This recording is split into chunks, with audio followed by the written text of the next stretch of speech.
Hey, this is Warner Jones, and I'm an attorney with EstatePlanningTN.com and Carter Shelton Jones, PLC, in Nashville, Tennessee. This is part of my Getting Comfortable with Estate Planning series. The goal of this series is to make estate planning more approachable to everyone and to remove any obstacles that people feel about the process that might be a little scary going in. In this video, I'm going to walk through the initial meeting process, which is low stress and a learning opportunity for clients. This video does not intend to provide legal advice and does not create an attorney-client relationship. If you want to get in contact with me, you can reach me at warner@estateplanningtn.com. In estate planning, there are three parts that we really want to look at. We start with taxes, we look at asset coordination, and then the final thing that we talk through is succession. On the taxes side, there's two types of taxes. There's the federal tax and the state tax. Tennessee got rid of their estate tax back in 2016. The federal estate tax applies to people that have assets over $23 million for a married couple due to something we're going to talk about a little bit later called portability, and $11.58 million per individual as of 2020. Now, that's not something most people are going to run into, but if you do, it's going to be about 40% of every dollar above that amount. The next thing I talk about is the asset coordination. There's two types of assets. There are probate assets and non-probate assets. And the easiest way to describe them is what non-probate assets are. Those are anything that's not subject to joint ownership or has a beneficiary designation. So things like real estate, bank accounts, brokerage accounts, retirement accounts, life insurance, business interests, and the last one is trusts, which is something we can talk about in more advanced level courses.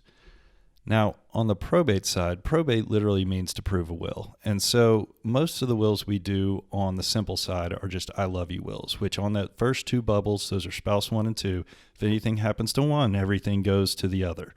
Upon the passing of the second spouse or both of them, everything drops into a family trust, which is divided equally amongst children.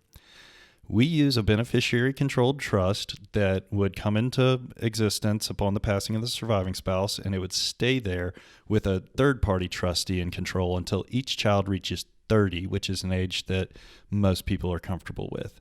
So the next part is the succession part, and this is what most people think about when they think about estate planning. So you're going to pick a guardian. So we got number 1 and 2 backups. That's who'd be taking care of your kids if you weren't able to. You passed. Trustee is the person taking care of the money, and so your spouse would be first. Then you'd have 2 backups, and the last one's the executor, who would be the person running the estate, getting the money to the trustee, and that's going to have spouse first and a couple of backups behind them. The other 3 documents we do are things that you can use immediately. The first one is a durable power of attorney, where we're naming our spouse the primary typically, and then we pick a backup. And each spouse has a set, and a lot of times I like that backup to be the same person so that if it's a joint account, there's not too many cooks in the kitchen. The next one is an advanced healthcare directive. This one allows someone to make healthcare decisions. So first is usually spouse, and then it's oftentimes different for the backup for each of the other 2.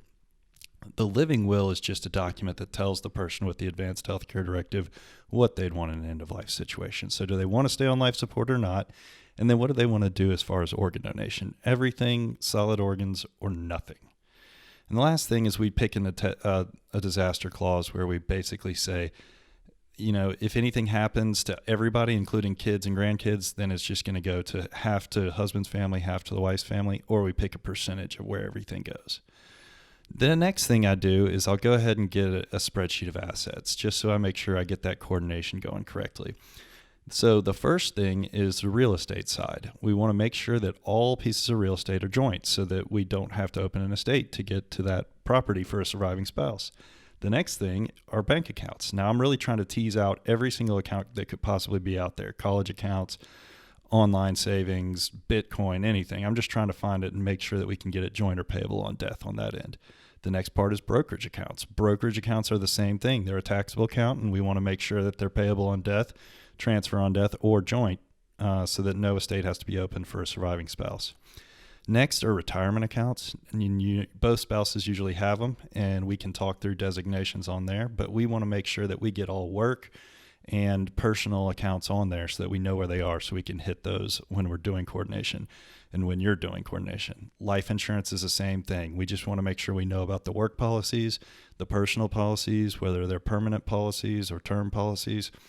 And I'm going to help with those designation of beneficiaries, giving you instructions, or your estate planner will. The last is second to last is business interests. That we want to look at operating agreements to make sure we know what happens if you pass away, what happens to your ownership interest in that company. And the last one is trust. So we want to look back at any trust that you might be a beneficiary of and make sure that we review them to know if we can exercise a power of appointment. And that's really it.